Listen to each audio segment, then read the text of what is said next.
რამდენიმე დღის წინ ეროვნული ბანკის მიერ გამოქვეყნებული განახლებული ანგარიშგებების მიხედვით წელს საუბარია 6 თვეზე მიკრობანკი კრისტალის წმინდა მოგება 6.240.000 ლარი იყო.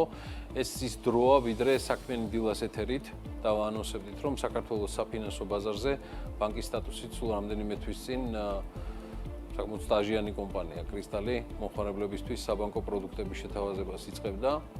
შესაბამისად, ჩვენ გვაინტერესებს პროცესის დინამიკაში და ამაზე ამბების მოკითხვა გადავწყვიტეთ. ამას ყველაფერს სტუმართან ერთად გეგმავთ.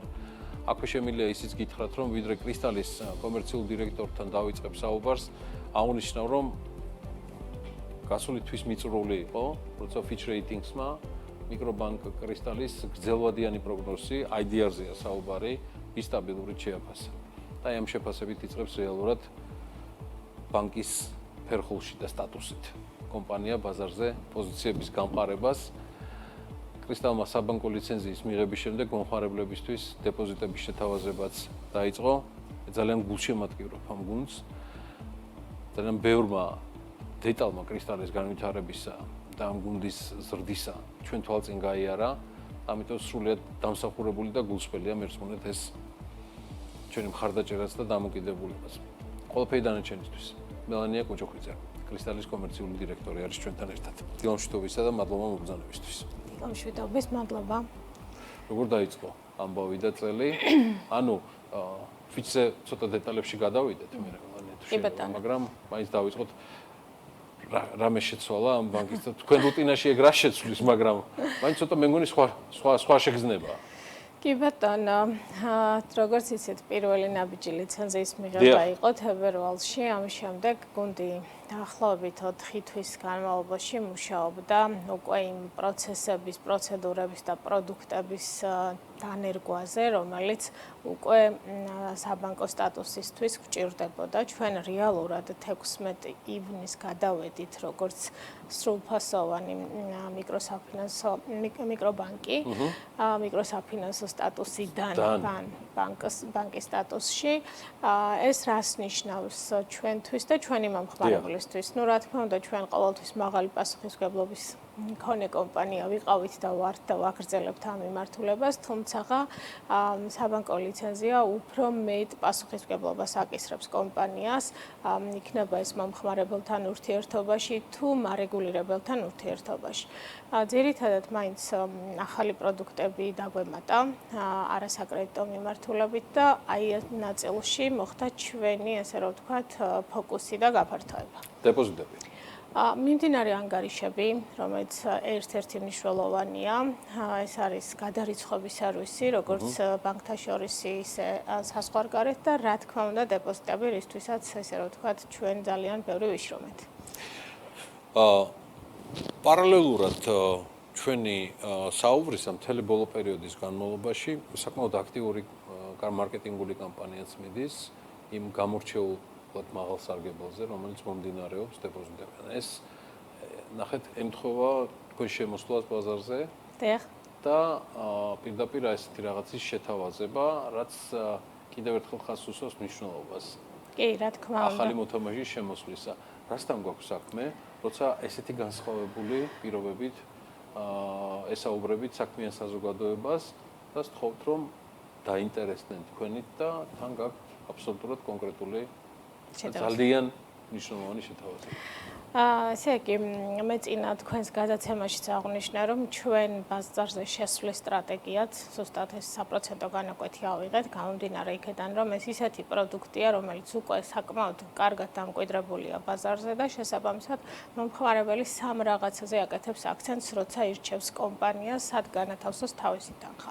პირველი ეს არის სარგებელი, პირველია, მეორე ეს არის სანდოობა და მესამე ეს არის ხელმისაწვდომობა და ჩვენ ამ სამივე კრიტერიუმს აბსოლუტურად ვაკმაყოფილებთ, შესაბამისად, რადგან არჩევანისთვის მომხმარებელი პირველს მაინც სარგებელს ანიჭებს უპირატესობას, ზუსტად ეს იყო პროდუქტის, ესე ვთქვათ, დანერგვის და ბაზარზე შესვლის სტრატეგია.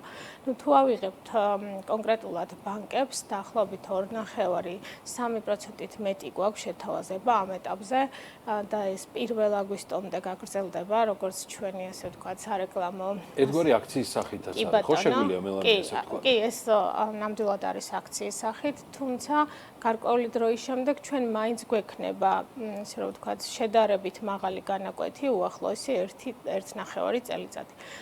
ეს არ ნიშნავს იმას, რომ კომპანიას რაიმე პრობლემა აქვს, პირიქით, თქვენ ახსენეთ ჩვენი რეიტინგი, რომელიც ერთ-ერთი საკმაოდ, ისე ვთქვათ, კარგი რეიტინგია და ეს იცით რა მხოლოდ მნიშვნელობა აქვს Fitch-ის რეიტინგს როგორც კომპანიისთვის, ისევე ქვეყნისთვის. თუმცა ზუსტად ჩვენი ბანკა ტრანსფორმაცია განპირობებული იყო იმითი, რომ ჩვენი რესურსების ფასი მაღალი იყო, როგორც მიკროსაფინანსო ორგანიზაციისთვის და ზუსტად ეს იყო მიზეზი, რომ ჩვენი რესურსები გაგვეიაფებინა და მომხმარებლისთვის ცესხები უფრო დაბალ პროცენტში შეგვეთავაზებინა. კარგი. ჩვენ რო გადავიდეთ ნახეთ მელონი რახან აქცია არის და მაინც დათქმა არის ვადებთან დაკავშირებით. მინდა რომ ჩავშალოთ შედარებით დეპოზიტები და მასზე სარგებლის თემა თქვენ ისნევართვით. ანუ არის თუ არა, მაგალითად, ჩემ მაგალითზე ჩემ შემთხვევაში გარკვეული დათქმა, რომ ერთის მხრივ მოვისმინე, რომ იქ ლარში 14, ანუ სრულიად განსხვავებული და ძალიან კონკრეტული პროცენტები ხო ბაზარს, მაგრამ არის თუ არა დათქმა, რომ მინიმალური თანხა უნდა იყოს ეს, მაქსიმალური, ანუ რას სთავაზობთ 1 აგვისტომდე და ნუ უბრალოდ გავიმეორებ რას ქვემზანეთ, რომ გარკვეული შეთავაზებები 1 აგვისტოს მერეც გაგრძელდება, მაგრამ ჯერ ვილაპარაკოთ 1 აგვისტომდე თემაზე.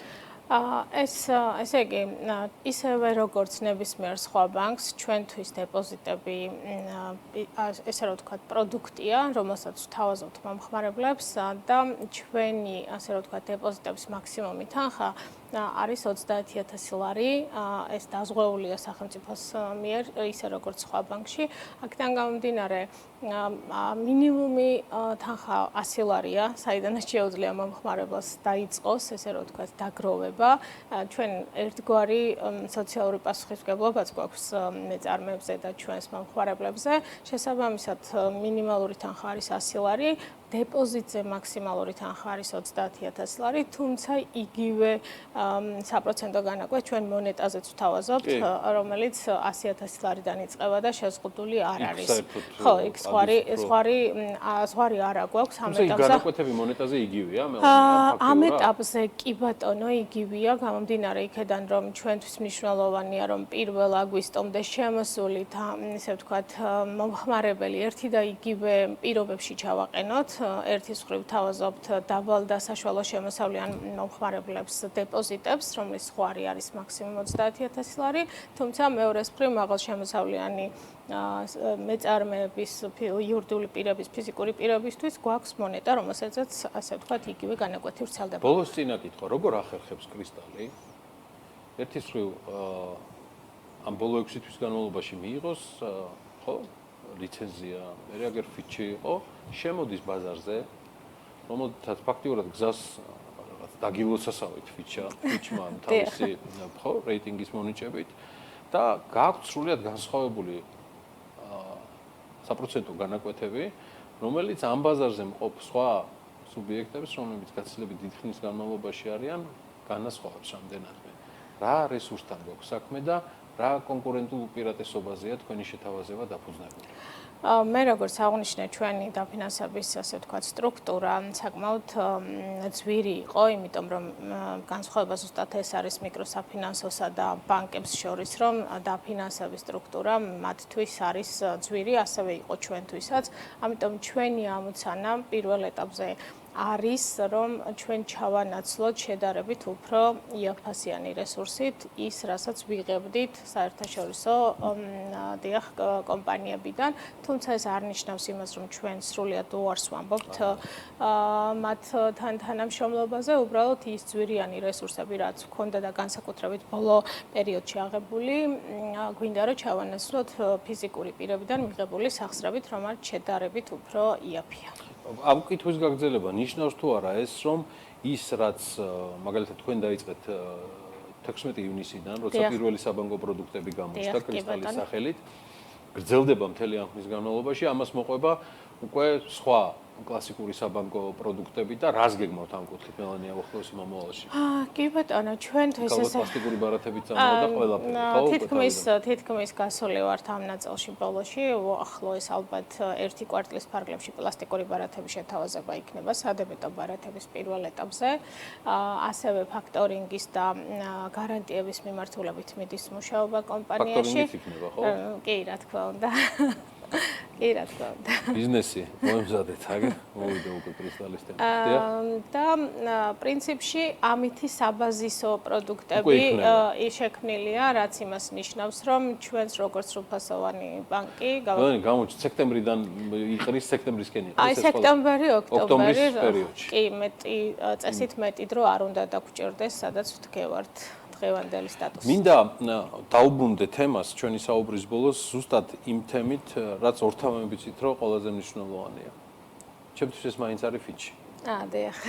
იმიტომ რომ ეს არის საერთაშორისო სარეიტინგო სააგენტოს ფაქტიურად აღებული პასუხისმგებლობა ერთი კონკრეტული საფინანსო სტრუქტურის სიჯანსაღეზე და მის განვითარებას.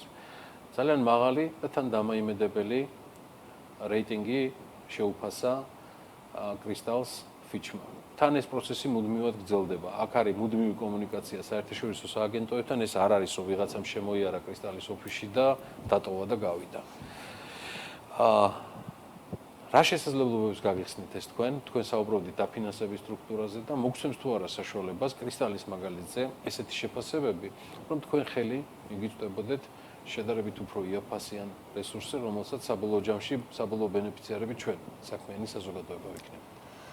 მოგახსენებთ, ჩვენ უკვე რამდენიმე წელია ფიჩთან თანამშრომლობთ, იმიტომ რომ არ ვიცი გემახსოვრებათ ალბათ, რომ გარკვეული პერიოდის უკან ობლიგაციებიც ჰქონდა.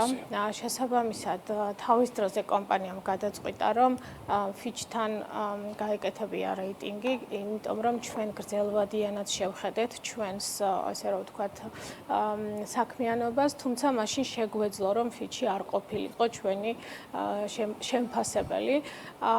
რეალურად თქვენც იცით, რომ რეიტინგი დგება სტაბილურობის, შემოსავლიანობის, მომგებიანობის, პროცესების და ბევრი რამ სხვადასხვა რაღაც გარკვეული ანალიზის საფუძველზე. ეს აბსოლუტურად მიუკერძებელი შეფასებაა. ჩვენ ვერ ვერევით სამწუხაროდ საბედნიეროდ. თუ შევხედავთ კომპანიას ბოლო 5 წლის განმავლობაში, ჩვენი განვითარება საკმაოდ სტაბილურია. მიუხედავად ამხელა ტრანსფორმაციისა, ჩვენი, ესე ვთქვათ, მომგებიანობა ძალიან მაღალ, ესე ვთქვათ, მაჩვენებელს აჩვენებს და ეს ზუსტად ამან უზრუნველყო ის, რომ ჩვენ მივიღეთ მაღალი შეფასება. რეალურად ჩვენ გეგმავთ, რომ შემოდგომაზე ისევ ობლიგაციებს მიუბრუნდეთ, ასევე პარალელურად, იმიტომ რომ ეს ჩვენთვის მნიშვნელოვანია, სწორად ახსენეთ იმისთვის, რომ საბოლოოდ ჩვენს მომხმარებელს უკეთესი საკრედიტო პროდუქტები შევთავაზოთ და სწორედ ამისთვის იყო, ასე რომ ვთქვათ, ჩვენი ურთიერთობა ფიჩთან და ზუსტად შეფასებაც მივიღეთ ისეთი, როგორც ვფიქრობ, რომ კომპანიამ დაიმსახურა. მელანია კუჯუხიძე, ქალბატონებო და ბატონებო, იგი კრისტალის კომერციული დირექტორია. მადლობა მინდა უთხრა მელანიას მობრძანებისთვის და მოკითხვები მინდა გადავცე კრისტალის მთელ გუნდს საუკეთესო სურვილებით და სულ წინ და არ შეაჩეროთ ფრენა. წარმატებები და დიდი მადლობა.